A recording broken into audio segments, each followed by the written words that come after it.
নমস্কার বন্ধুরা, আমি পাপড়ি কিচেন থেকে বলছি। সবাই কেমন আছো? আজকে একটা সহজ সরল রেসিপি নিয়ে আসছি। আলু তো সবাই মোটামুটি ভাজতে পারো। আজকে সেই আলু ভাজবো। আমার ছেলের প্রিয় খাবার আলু ভাজি। আর এই আলুটা ভাজার জন্য এক একজন এক একভাবে ভাজে। আমি ভাজি কিভাবে দেখো। কাছেও দূরে, দেশ ও দেশের বাইরে থেকে যে বন্ধুরা আমার ভিডিও দেখছো এবং সবসময় আমার সাথে থাকো, তাদের জন্য অসংখ্য অসংখ্য ধন্যবাদ। কাঁচামরিচটা দিয়ে দিয়েছি আর কিছুটা পেঁয়াজ কুচি দিয়ে দিচ্ছি। এটা দিয়ে আমি নেড়েচেড়ে একটু ভেজে নেব। আলুটা কিন্তু বন্ধুরা আমি মিহি কুচি করি নাই, এইভাবে কেটে নিয়েছি। একটু নেড়েচেড়ে নিলাম। এখন আমি আলুটা দিয়ে দিচ্ছি। আলু ভাজি করার জন্য তো বেশি মশলা দরকার হয় না। দিয়ে দিলাম একটু লবণ স্বাদ অনুযায়ী, আর দেবো একটু হলুদ। একটু নেড়েচেড়ে মিশিয়ে দিচ্ছি হলুদ আর লবণ।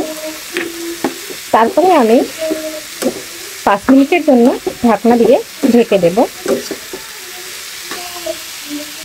দেখো বন্ধুরা, আলুটা পুরো সিদ্ধ হয়ে গেছে।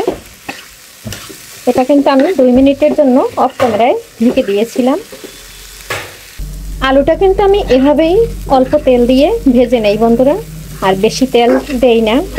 আর আমি আর একটু ভেজে নেব, কারণ এটা আমরা দুপুরে ভাতের সাথে খাবো। আমার ভিডিও যে আপুরা ভাইয়ারা সব সময় দেখে, তাদের জন্য থাকছে অনেক ভালোবাসা, অনেক অনেক শুভকামনা, অনেক অনেক দোয়া আশীর্বাদ। তারা আরও এরকম আমার পাশে থাকুক সব সময়।